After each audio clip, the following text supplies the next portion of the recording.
Autre chose à présent, le Cameroun, malgré le retrait de l'organisation de la CAN 2019, s'était engagé à livrer ses chantiers le 31 mars dernier. Et au lendemain de cette date, on est loin de cette promesse. Au stade Olimbe, par exemple, les travaux sont à l'arrêt. Les ouvriers en grève réclament 2 mois d'arriérés de salaire. On voit ça avec Delphine Foncoutene et Michel Foucault. Les ouvriers du complexe sportif d'Olimbe à Yaoundé, assis à même le sol ce lundi 1er avril, il est un peu plus de 10 heures. Ils ont décidé d'observer un arrêt de travail ce matin, question de se faire entendre. Nous réclamons 2 mois directs et plus la promesse du directeur, c'est-à-dire le 13e mois. Vous pouvez voir tout ce que nous avons fait pendant 1 an. Nous avons travaillé comme des titans, jour et nuit, on travaille. On constate que la majorité des Blancs qui étaient là pour réaliser ce projet sont en train de partir. Et on se demande, quand ils partent, ça nous galvanise par rapport à nos revendications de salaire. En plus de leur salaire, ces ouvriers revendiquent leur immatriculation à la CNPS. Les manifestations entamées depuis la semaine dernière n'ont jusqu'ici pas porté de fruits. L'entreprise a commencé par chasser nos délégués pour nommer des notables. Des notables dans un chantier. Ça, c'était du premier, jamais vu. Alors, ces notables, de temps à autre, ils nous apportent des nouvelles qui sont contradictoires. Nous avons tenté d'avoir la version des responsables de l'entreprise, mais butés au mur de sécurité à l'entrée du stade.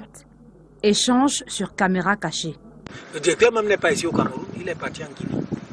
Donc c'est le Favre qui représente le directeur. Il vient de passer là dans une pick-up grise. Voilà, grise. Il n'y a plus aucun responsable à l'intérieur. Il n'y a plus personne. Les moments passés ici à l'entrée du stade nous donnent de constater un balai de véhicules de l'entreprise Piscini et ceux des forces de maintien de l'ordre qui entrent et sortent du stade.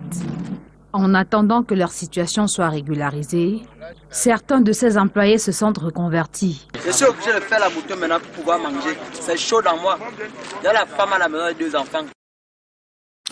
Et la situation actuelle semble donner raison au président de la Confédération africaine de football, Ahmad. C'est ce que vous nous dites, Aimé Catherine Moukouri.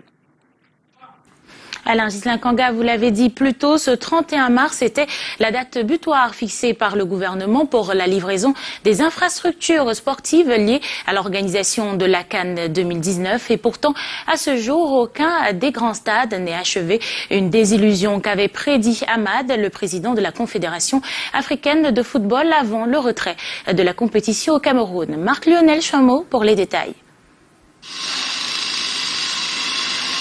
Stade omnisport de Japoma à Douala vendredi dernier.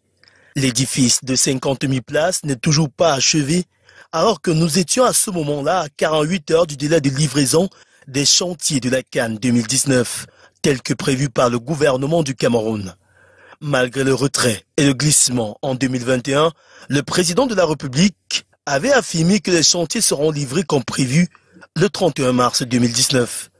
Ce lundi 1er avril, force est de constater qu'aucune infrastructure sportive n'est arrivée à son terme.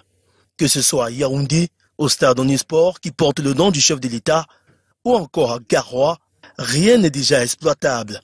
Même pas les stades d'entraînement qui nécessitent pourtant moins de temps de réalisation.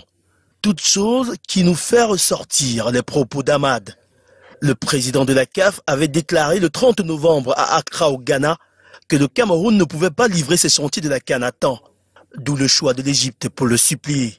À l'époque, la majorité de l'opinion publique au Cameroun pensait que le président de la Confédération africaine de football fondait ses propos sur des appréhensions. Aujourd'hui, le retard dans la livraison des infrastructures sportives lui donne raison.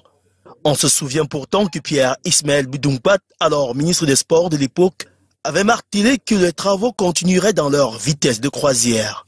Au lendemain du 31 mars, rien n'est achevé. Pire, les travaux sont à l'arrêt dans la majeure partie des chantiers, minés par des grèves. Et un mot